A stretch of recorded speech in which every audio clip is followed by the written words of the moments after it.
안녕하세요. 오늘 저희가 함께 살펴볼 자료들 바로 그 한국 사회의 한 단면인데요.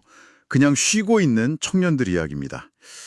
최근 통계를 보니까 취업이나 학업, 훈련 어디에도 속하지 않고 그냥 쉰다 이렇게 답한 청년들이요. 50만 명을 넘었다고요. 역대 최고치라는데 당신께서 보내주신 자료들 속에서도 이게 상당히 강조되고 있더라고요. 그래서 오늘 당신께서 공유해 주신 이 여러 자료들, 기사도 있고 연구 보고서, 통계도 있는데 이걸 바탕으로 좀 깊이 들어가 보려고 합니다. 이 청년들이 도대체 누구고, 왜 이런 상황에 놓이게 됐을까? 그 핵심을 좀 파헤쳐 보죠. 이게 단순히 게으르다, 나태하다 이런 꼬리표로 붙일 게 아니라 그 현상 뒤에 숨어 있는 좀 더 깊은 이야기들, 구조적이거나 심리적인 맥락들을 좀 같이 보려는 거죠. 네, 맞습니다. 근데 여기서 그냥 쉰다는 말이요. 이게 생각보다 되게 다양한 집단을 포함하고 있다는 걸 먼저 짚어야 할 것 같아요. 자료들 보면 공통적으로 나오는 용어가 니트족이잖아요. 잘 아시겠지만 교육, 고용, 훈련, 어디에도 속하지 않는 청년들. 근데 흥미로운 게 당신 자료 중 하나를 보니까 한국 니트족 특징이 다른 나라랑 비교했을 때 유독 이게 좀 장기화되는 경향이 짙다는 거예요. 2022년 기준으로 18.3%라는 수치 자체도 낮다고 할 수는 없는데 OECD 주요국 중에서는 유일하게 증가하고 있다는 점. 이게 좀 심각성을 보여주는 것 같아요. 다른 나라들은 줄어드는데 우리나라만 늘고 있다. 그 통계는 정말 눈여겨봐야 할 부분이네요. 그럼 니트족 말고 또 어떤 그룹들이죠? 이 쉬는 청년들 안에? 사회하고 접촉을 거의 안 하는, 뭐랄까, 극단적으로 피하는 은둔형 외톨이. 그러니까 히키코모리라고도 하죠. 이 그룹도 중요하게 다뤄지고 있어요.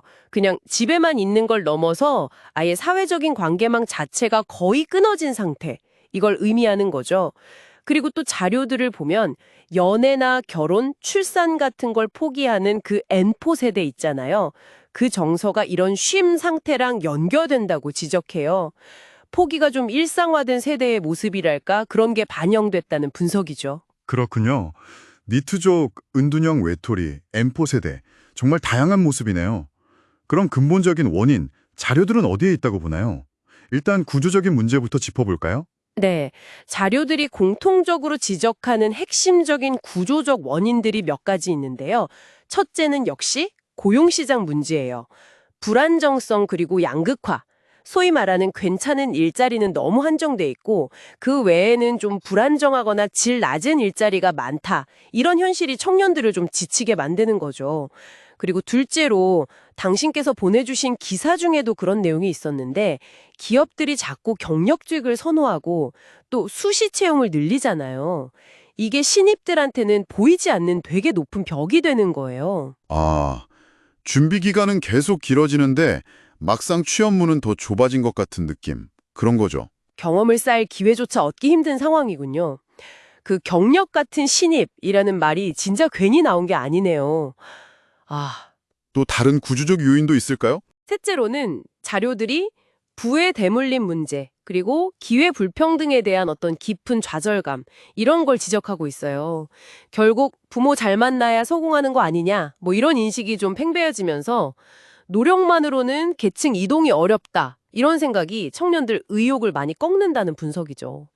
실제로 한 연구 자료에서는 이런 인식이 청년들의 구직 활동 포기율하고 통계적으로 유의미한 관계를 보인다고 명시하기도 했고요. 네.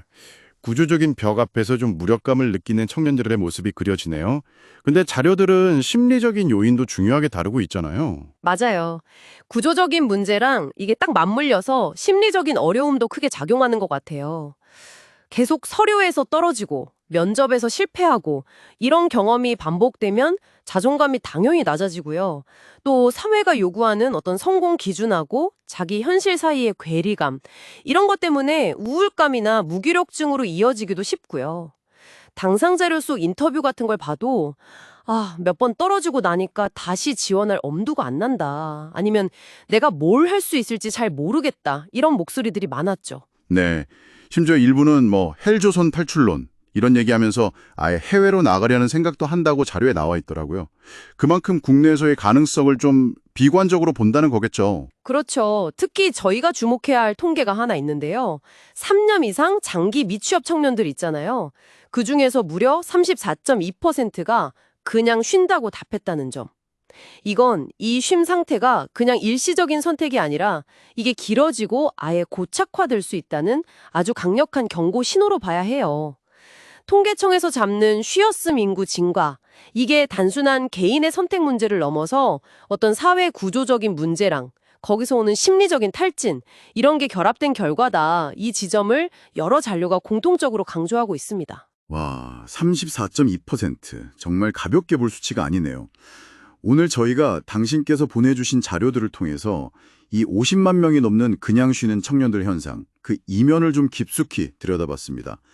니트족이다, 은둔형 외톨이다, 엠포세대다, 뭐 이런 다양한 이름들 뒤에는 결국 고용불안정, 기회불균등 같은 좀 차가운 구조적 현실이 있고 또 반복된 실패에서 오는 깊은 좌절감, 심리적 어려움 이런 게 복합적으로 얽혀 있다는 걸 확인했네요. 네. 이게 결코 특정 세대만의 문제라고 볼 수는 없어요. 우리 사회 전체의 활력이나 미래 잠재력하고 바로 연결되는 문제니까요. 혹시 당신께서는 이 자료들을 보시면서 어떤 새로운 관점이나 질문 같은 걸 발견하셨나요? 이 현상을 바라보는 당신의 생각은 또 어떻게 변화했는지도 궁금하네요. 맞습니다. 그리고 이 자료들을 쭉 관통하는 질문이기도 한데요. 과연 이들을 그냥 게으르다 아니면 노력이 부족하다 이렇게 쉽게 딱 잘라 말할 수 있을까요? 어쩌면 이들의 쉼이라는 게 우리 사회가 그들에게 주는 기회가 충분하지 않다 혹은 너무 과혹하다 이런 어떤 무언의 외침은 아닐까? 그냥 쉰다는 이 짧은 답변 속에 담겨 있을 우리가 아직 듣지 못한 더 깊은 이야기들, 그게 뭘지 한번 계속 생각해 보면 좋겠습니다.